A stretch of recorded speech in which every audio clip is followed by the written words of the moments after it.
Dios sabe cuánto tú le amas. Dios sabe cuánto tú buscas santidad en tu vida. Dios sabe cuánto tú te arrepientes cuando pecas. Eso lo sabe Dios. Las intenciones son muy importantes dentro de la justicia de Dios, porque Dios es un Dios justo. Amén. Cuando Dios, por ahí por Números y por Deuteronomio y esos libros tan largos de las leyes que Dios le da a su pueblo referente a un montón de cosas, y hay leyes, hay una ley que Dios ordena hacer unas ciudades de refugio. Yo no sé si eran una o dos ciudades de refugio, ni sé los nombres, pero lo he leído y lo he buscado. Ciudades de refugio para aquellos homicidas, porque sabes, cuando alguien mataba a alguien, ¿qué había que hacer con ese? Había que matarlo, ¿sí o no? Según la ley había que matarlo. Pero entonces Dios dice, pero si el homicida mata a su prójimo sin haberlo planeado, en un momento dado, sin premeditación, no sé si lo he dicho bien, pues entonces el tal homicida podrá huir a estas ciudades de refugio, y entonces a aquellas ciudades de refugio nadie puede ir a buscarlos y matarlos. Digo esto para que tú me entiendas sobre las intenciones del corazón. Porque el que matabas sin intención, es decir, en un ataque de ira, en una pelea, por accidente, pues por una negligencia, pues entonces la ley de Dios dice que vaya a estas ciudades de refugio para que su vida no sea quitada. En cambio, el que mataba con premeditación, con intención en su corazón de matar, aquel lo mataba. ¿Amén? ¿Me entiendes lo que te quiero decir, no? Y Dios conoce las intenciones de nuestro corazón. La búsqueda de pureza, de santidad. Y digo esto porque si Dios no conocería estas cosas, pues todos seríamos sentenciados por Dios, por la ley de Dios, porque todos pecamos. ¿Amén? ¿Sí o no? Todos pecamos. Todos pecamos. Pero Dios conoce nuestros corazones. Conoce las intenciones de nuestro corazón. Y aunque pequemos, si nuestra intención es agradarle, y si nuestra intención es luchar para no volver a pecar una vez más, y nuestra intención es agradarle a Él nos perdona. Amén. Entonces dice la Escritura que en el versículo 7 del capítulo 39, que la mujer de su amo puso sus ojos en José y dijo, duerme conmigo. Y él no quiso y dijo a la mujer de su amo, he aquí que mi señor no se preocupa conmigo de lo que hay en casa y ha puesto en mi mano todo lo que tiene.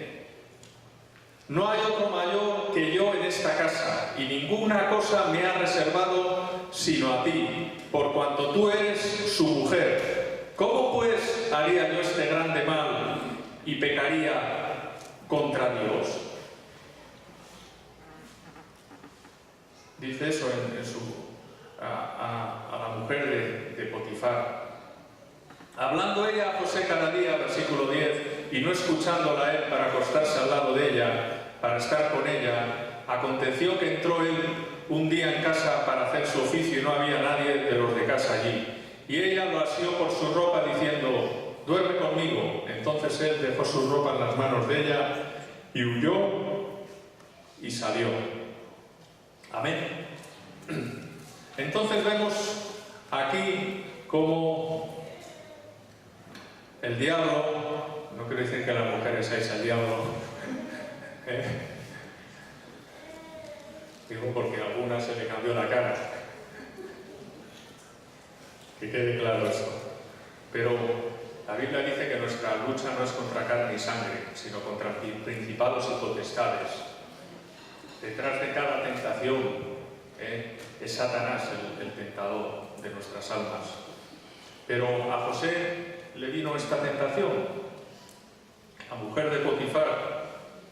Entonces quiero decirte que no era una tentación cualquiera, ¿sabes? Era una tentación fuerte, muy fuerte. Tú ponte un poco en el lugar de José. Primero había sido arrancado de su tierra y había sido hecho esclavo. Era un hombre joven, lejos de su familia. Piensa ver un poco cómo era aquella mujer. La mujer de uno de los importantes de Egipto. Sería una mujer educada, una mujer distinguida, una mujer hermosa. Y no solamente esto, sino que dice la Escritura que cada día él lo tentaba y intentaba pues acostarse con él. José podía haber dicho, bueno,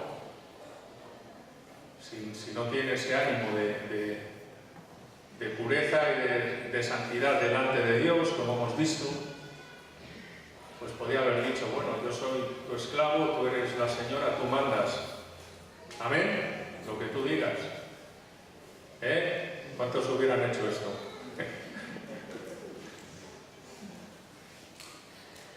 Muchos.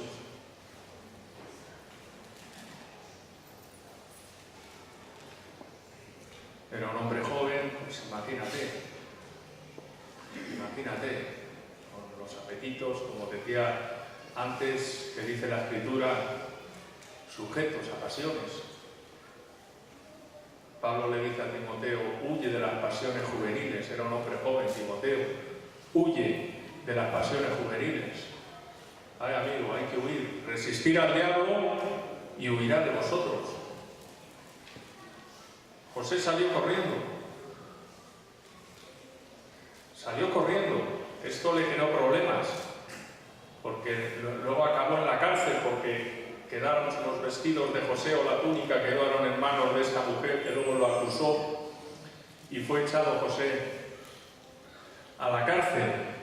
Pero él no quiso, dice la Biblia, y vemos aquí la obediencia de la que antes hablábamos, la fidelidad. Y muchas cosas podemos hablar de este versículo. La fidelidad a su Señor.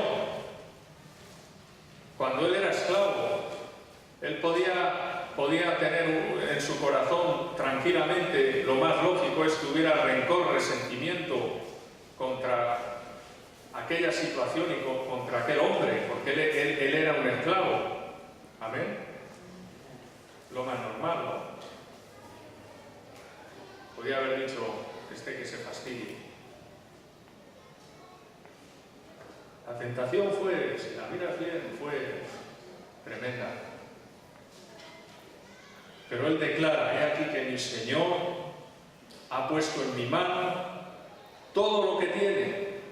Él era un hombre fiel, obediente a su Señor, como antes decíamos. Fiel a Dios. Y dice, no hay otro mayor que yo en esta casa. Él había sido puesto allí en alto. ¿Por qué? Versículo 5. Porque Jehová bendijo la casa del egipcio a causa de José, y la bendición de Jehová estaba sobre todo lo que tenía, así en casa como en el campo. Amén. Dios bendecía a José. Ay, amigo, la bendición de Dios tiene un precio. Muchos dicen, yo quiero ser bendecido por Dios, yo quiero ser como este hombre, como este hermano, como esta hermana, yo quiero tener lo que él tiene, yo quiero tener esto, mira este, y mira, y hace esto, y oye, mira, y se ha casado, y mira, y tiene una familia, y mira, y Dios le prospera, y Dios lo bendice, y yo no, y ¿por qué yo no? Si estoy también en la iglesia o estoy en el ministerio, yo tengo derecho a tener lo que este tiene y tal. No, cuidado, cuidado. Que la bendición de Dios no es como el dinero, como... Si tú tienes 5, tú también tienes que tener 5. O la bendición de Dios no se puede comprar. La bendición de Dios no viene del hombre, viene de Dios. Dios bendice. Como dice aquí, Dios prosperaba a José en todo, en casa como en el campo, sobre todo lo que tenía. Y no solamente eso, sino que a través de él era de bendición. Él siempre fue de bendición, hermano. Pero bueno, vamos a seguir con esto de la pureza. Es que yo de verdad me emociono con esto, tío. Yo quiero que Dios me bendiga, ¿eh? ¿Tú quieres que Dios te bendiga? ¿Tú quieres que digan, oh, este hombre tiene, esta mujer tiene el Espíritu de Dios? ¿Tú quieres que digan esto de ti? ¿O te da igual lo que digan? Yo a veces me encuentro con gente que les da igual. Les da igual. A veces me entristece ver cómo hay personas que les da igual. Si les tocas la hombría, los hombres ya no son hombres. Sí, es verdad. A los hombres les toca la hombría, le dice, sé ya hombre, sé ya un tío hombre, de valor, valiente. Me da igual. Es verdad. ¿Tú quieres que digan esto de ti? Que vean como este hombre Potifar y como el faraón, este hombre Dios le bendice. Este hombre tiene el Espíritu de Dios. Amén. ¿O te da igual? ¿Quieres seguir siendo un... Pues bueno, en realidad la palabra es desgraciado. No es una mala palabra ni un insulto, pero... Mira lo que dice el versículo 21 del capítulo 39. Dice, pero Jehová estaba con José y le extendió su misericordia y le dio gracia en los ojos del jefe de la cárcel. ¿Qué le dio Dios a José? Gracia. Y el que no tiene la gracia, ¿qué es? Un desgraciado. No es una palabra fea. No es una palabra fea. Desgraciado, sí, en el mundo se usa para decir, es un desgraciado, no sé, pero vamos a tomarla espiritualmente hablando, ¿vale? Que nadie se ofenda. Aleluya. Desgraciado, es decir, no tener la gracia de Dios. Y en este versículo dice que Dios le da gracia en los ojos del jefe de la cárcel, cuando es echado en la cárcel. Pero ¿a quién Dios da gracia? A los que guardan su corazón de la contaminación, en pureza. Amén. Porque yo me acuerdo de Daniel y sus amigos, cuando parecido a este tema, a esta situación, que ellos estaban esclavos en Babilonia. Entonces el rey Nabucodonosor los manda a traer, porque eran jovencitos, inteligentes, de hermoso parecer, los manda a traer al palacio, intenta enseñarle las leyes, el idioma, las costumbres, intenta hacerlos como babilónicos y que coman de la comida del rey. Y entonces dice la palabra de Dios rápidamente que Daniel y sus amigos dispusieron en su corazón no contaminarse de todas aquellas cosas que el rey les estaba ofreciendo. Dispusieron en su corazón, y Dios conoce el corazón. Amén. Y entonces dice la Escritura un versículo exactamente igual que este. Aquellos jóvenes fueron puestos bajo la vigilancia y la autoridad de un eunuco, un siervo del rey de Babilonia, Nabucodonosor. Y dice la palabra de Dios que aquellos jóvenes hallaron gracia delante del eunuco. Amén. O Dios le dio gracia delante del eunuco, y entonces el eunuco pues permitió que no se contaminasen con la comida, el vino, la bebida y las cosas que del palacio del rey, es decir, que lo mismo que comía el rey, les daban a ellos. ¿Por qué? Porque guardaron su corazón y buscaban pureza, y había un sentimiento de pureza moral, espiritual delante de Dios, y entonces Dios te da gracia. Y cuando Dios ve esto, te da gracia, y entonces no eres tentado. La gracia te protege y te guarda, y te abre puertas, y te bendice, y te prospera. Eso es no ser un desgraciado. Tener la gracia de Dios. Amén. Y sale corriendo. Aquí tenemos enseñanzas, ¿verdad? Aquí tenemos bastantes enseñanzas para cómo huir de la tentación. Salir corriendo. Amén. Dice que cada día ella iba allí si él se llega a haber quedado allí con la mujer, bueno, dice que él no la escuchaba y no quería estar con ella. ¿Verdad? Si él se hubiera quedado allí a escucharla, pues, no sé, vamos a tomar un cafecito juntos, vamos a charlar un poco, pues seguramente, gloria a Dios.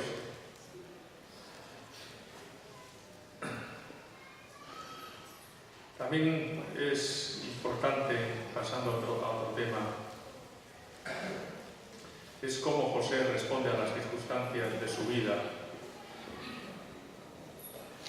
Y jamás buscó vengarse ni se airó, a pesar de todas las situaciones que acontecieron. Como bien antes decía, cuando fue vendido como esclavo, determinó ser el mejor esclavo en la casa de Potifar.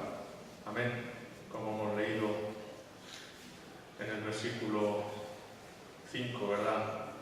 Jehová, o el versículo 2 dice que Jehová estaba con José y fue varón próspero. Y vio su amo que Jehová estaba con él y que todo lo que él hacía, Jehová lo hacía prosperar en su mano. Amén. Él no hubo un rencor, no hubo un odio, no hubo un sentimiento de venganza. Hermanos, nunca José, vamos a ver en la escritura que jamás se rebeló contra su amo, ni ahí, ni en la cárcel, ni con Faraón, sino que trabajó, sirvió, fue fiel y siempre en esa fe, porque es la fe lo que le hizo mantenerse en esa actitud, en esa fe en Dios. Amén. Porque al final vamos a llegar a una conclusión, ¿verdad? Empezaba hablando yo de la fe, de la confianza. Cuando es encarcelado injustamente, si leemos en el capítulo 39, 21-23, dice, pero Jehová estaba con José y le extendió su misericordia y le dio gracia en los ojos del jefe de la cárcel. Y el jefe de la cárcel entregó en mano de José el cuidado de todos los presos que había en aquella prisión. Todo lo que se hacía allí, él lo hacía. Amén. No necesitaba atender el jefe de la cárcel cosa alguna de las que estaban al cuidado de José, porque Jehová estaba con José y lo que él hacía, Jehová lo prosperaba. Amén. Su actitud fue buena, todo momento. Y cuando luego Faraón lo hace gobernador de Egipto y lo pone ahí como mano derecha, como gobernador, Faraón se dedicó a descansar, de todo se ocupaba José. Tampoco hubo mala actitud en él. Sirvió al pueblo. Dice la Biblia que lo primero que hizo fue recorrer todo el país para proveer por su pueblo y por todos alimentación cuando vinieron las vacas flacas. Pero yo creo que la conclusión, y quizás no lo más importante, todo es importante,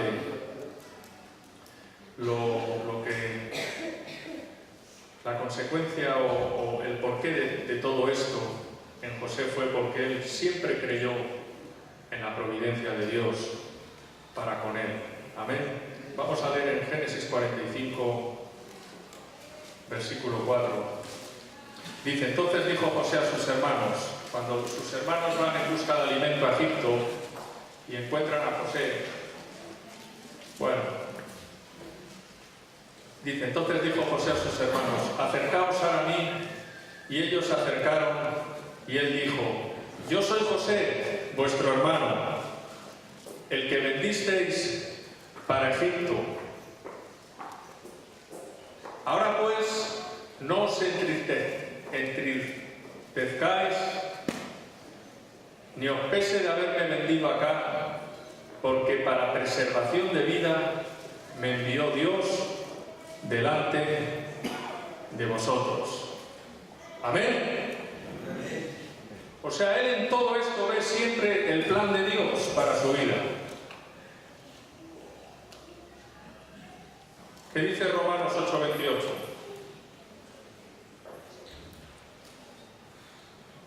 Que todo ayuda bien ¿a quién? A los que aman a Dios. Y sabes, José al final de su vida, luego lo vamos a ver cuando ya es viejo, y mirar todo lo que Dios había hecho con él, se da cuenta, ¿no? Siempre se dio cuenta, pero de una manera especial, lo vamos a ver, se da cuenta de que todo lo que Dios había hecho era para bendición de su propia vida y de toda su descendencia. Y de toda su descendencia. Porque luego Israel, el pueblo de Israel, que nace de ahí de Jacob, siguió viviendo en Egipto.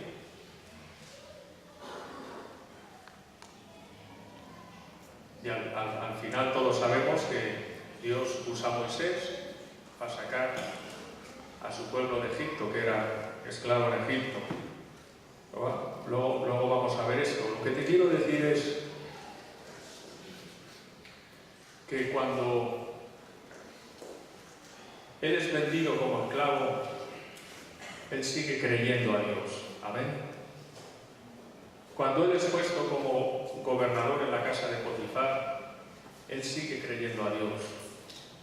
Cuando él es echado preso en la cárcel, él sigue confiando en Dios. Amén. Y él sigue siendo el mismo en todo momento porque su confianza está puesta en el Señor.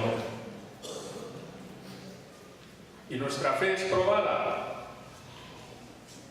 Él no se queja, él no llora, él no patalea.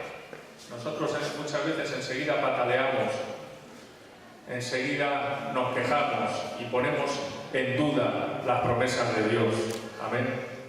Y pecamos contra Dios. Porque la queja, él podía haberse quejado, ¿sí o no? Podíamos justificar su queja.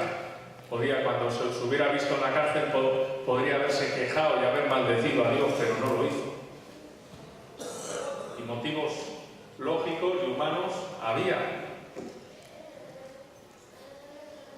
La queja, la murmuración contra Dios es pecado que irrita a Dios. Iba a decir bastante, no mucho. Y si no tienes, solo tienes que ir a qué ocurría cuando el pueblo de Dios se quejaba y murmuraba contra Dios y no creía a Dios y ponían en duda las promesas de Dios. Cuando venían las pruebas, las circunstancias adversas y nos quejamos, estamos pecando contra Dios, estamos pecando de incredulidad y estamos poniendo por mentiroso a Dios. Amén. Es así. Vamos a llamar a las cosas por su nombre.